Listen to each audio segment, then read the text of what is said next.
Hello, welcome to our video tutorials. These videos will show you the installation for single-tenant door stations. In this video, we'll take the Akuvox Smart Intercom R20 as an example.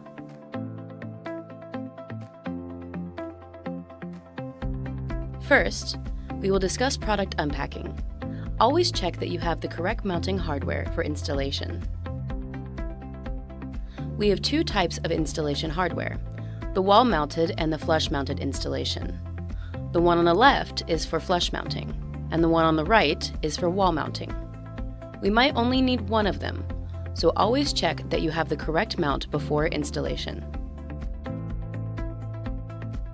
Next, please check that you have all of the accessories that come in the box. To be sure that you have all of the necessary parts, please check with the quick installation guide for the complete list of parts.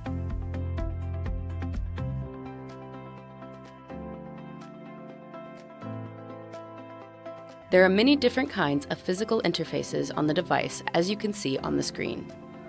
Please check and make sure that you have all of the necessary wires reserved for the installation. For the basic installation of the intercom, you want to power the unit and wire the relay for access control.